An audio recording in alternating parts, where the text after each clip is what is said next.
جو چیز بھی قرآن اور سنت سے ہٹ کے جو چیز ہوگی وہ شریعت میں ناجائز ہے، حرام ہے۔ باقی جادو کا جو ہے وہ تو قرآن میں تذکرہ ہے۔ حدیث میں آتا ہے کہ جو شخص علم حاصل کرنے کے لیے نکلتا ہے تو چونٹیاں اپنے بلوں کے اندر اور مچھلیاں دریاؤں کے اندر کیا کرتی ہیں، اس کے لیے دعا کرتی ہیں۔ اس کے اندر شفا ہے اور یہ مومنین کے لیے رحمت ہے۔ تو کیا ہمارا یقین نہیں ہے اللہ کے کلام پہ؟ تو ہمیں یقین کرنا چاہیے اللہ کے اوپر۔ الحمدللہ رب العالمین والعاقبۃ للمتقین والصلاۃ والسلام علی اشرف الانبیاء والمرسلین وعلی آلہ وصحبہ اجمعین۔ محترم ناظرین کرام، بزرگان دین اور میری عزیز ماؤں اور بہنوں بھائیوں، السلام علیکم ورحمۃ اللہ وبرکاتہ۔ دیکھیں، پہلی بات تو میں یہ عرض کروں کہ یہ جو طریقہ کار آج جو اپنا لیا گیا ہے نا کہ جی آستانے بنا لینا اور اسی طریقے سے جو ہے وہ لوگ آ رہے ہیں اور جو ہے وہ آپ اس کو پتہ نہیں کیا کیا لکھ کر دے رہے ہیں، اور تو ایسا جو نظام ہے، یہ نظام ہمیں صحابہ کرام کے زمانے میں نہیں ملتا، تابعین کے زمانے میں نہیں ملتا، تبع تابعین کے زمانے میں نہیں ملتا، یہ خیر القرون میں تو کہیں بھی ہمیں نہیں ملتا اس طریقے کا کوئی۔ ہاں، علم حاصل کرنے کے لیے لوگ جاتے تھے بالکل، اور علماء کے پاس، مشائخ کے پاس، اور ان کے پاس بیٹھتے تھے، لیکن یہ جو طریقہ کار ہے، یہ طریقہ کار خالصتاً اس دور میں ہے، اور وہ بھی زیادہ تر ہندوستان پاکستان میں، اور یہیں سے پھر اور ملکوں میں بھی چلا گیا۔ باقی جادو کا جو ہے وہ تو قرآن میں تذکرہ ہے، تو لہذا اگر کوئی عامل جو ہے وہ غیر اللہ کے کلام سے مدد طلب کرتا ہے، شیطانی کلمات سے مدد طلب کرتا ہے، اور کوئی ایسے الفاظ استعمال کرتا ہے جن کا معنی ٹھیک نہیں ہے اور وہ کلام اللہ سے ہٹ کے ہیں، تو یہ تو حرام ہے، اور شریعت میں اس کی اجازت نہیں ہے۔ ٹھیک ہے جی، شریعت میں بالکل اس کی اجازت نہیں ہے، یہ حرام ہے، اس کے پاس جانا حرام، اس سے علاج کرانا حرام، یہ سب کچھ، اور وہ سارا شیطانی معاملات ہیں۔ ہاں، اگر کوئی شخص ہے وہ قرآنی آیات کے ذریعے سے، قرآنی دعاؤں کے ذریعے سے، اسماء الحسنہ کے ذریعے سے اگر کسی کا علاج کرتا ہے یا رقیہ کرتا ہے، دم کرتا ہے، وہ شرعی طور پر جائز ہے۔ اس سے ہٹ کے جو چیز بھی قرآن اور سنت سے ہٹ کے جو چیز ہوگی وہ شریعت میں ناجائز ہے، حرام ہے، اور اس کا اب دیکھیں نا، ایک صاحب ہیں، انہوں نے کہا کہ مجھے ایک صاحب نے کہا کہ جی میں کسی عامل کے پاس گیا تھا، اور وہ مجھے بول رہا ہے کہ جب تک آپ جو ہے 1,00,000 مچھلیوں کو یہ دانہ نہیں کھلائیں گے آپ کا مسئلہ حل نہیں ہوگا۔ میں نے کہا 1,00,000 مچھلیاں؟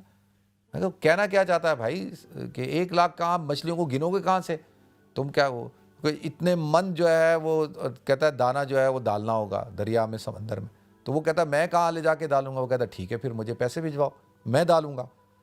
اب آپ دیکھیں نا، یہ کس قسم کے مچھلیاں دعا کرتی ہیں اس شخص کے لیے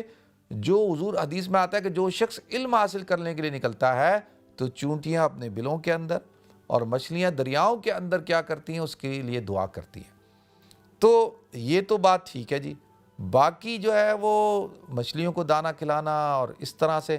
تو یہ اور بھی پتہ نہیں عجیب قسم کی چیزیں ہوتی ہیں۔ یہ تو میں ابھی ریسنٹلی جو مجھے اس نے بتایا ہے وہ میں آپ کو بتا رہا ہوں، تو میں تو بڑا حیران ہو گیا۔ اب دیکھیں نا، اس طرح کے کام ہمیں نہیں کرنے چاہیے۔ آپ سیدھا قرآن پڑھیں، نماز کی پابندی کریں، اور ذکر اذکار کریں، پاک صاف رہیں۔ اور میں آج ہی پڑھ رہا تھا کہ جب سردیاں ہوتی ہیں نا، بہت زیادہ سردی ہوتی ہے، تو جو جنات ہوتے ہیں، شیاطین جنات جو سرکش ہوتے ہیں، وہ ان کے لیے بڑی مصیبت ہوتی ہے۔ وہ زیادہ ٹھنڈ برداشت نہیں کر سکتے، کیونکہ وہ تو آگ سے بنا ہے نا، تو آگ کے لیے تو یہ ٹھنڈ بڑی زہر قاتل ہے۔ تو ایسے ان دنوں کے اندر جو شخص بھی اللہ کا ذکر کرے گا اور قرآن کی تلاوت کرے گا، پاک صاف رہے گا، باوضو رہے، تو انشاءاللہ اس کے اوپر اگر شیطانی اثرات ہیں تو وہ ختم ہو جائیں گے۔ قل اعوذ بالفلق پڑھیں، قل اعوذ بالناس پڑھیں، اللہ پہ دیکھیں، اللہ کے کلام پہ آپ کو بھروسہ نہیں ہے کیا قرآن جب کہتا ہے کہ بھئی اس کے اندر شفا ہے، اس کے اندر اللہ نے علاج رکھا ہے، یا ایھا الناس قد جاءتکم موعظۃ من ربکم وشفاء لما فی الصدور، شفا ہے ما فی الصدور، جو سینوں کے اندر کی بیماریاں ہیں، وَنُنَزِّلُ مِنَ الْقُرْآنِ مَا هُوَ شِفَاءٌ وَرَحْمَةٌ لِّلْمُؤْمِنِينَ، اس کے اندر شفا ہے اور یہ مومنین کے لیے رحمت ہے۔ تو کیا ہمارا یقین نہیں ہے اللہ کے کلام پہ؟ تو ہمیں یقین کرنا چاہیے اللہ کے اوپر، اور اللہ کے کلام پہ بھروسہ رکھنا چاہیے، اور اسی طرح سے ہے۔ باقی یہ کچھ چیزیں ہوتی ہیں جو اللہ تعالیٰ نے دنیا کے اندر یہ سب چیزیں رکھی ہیں،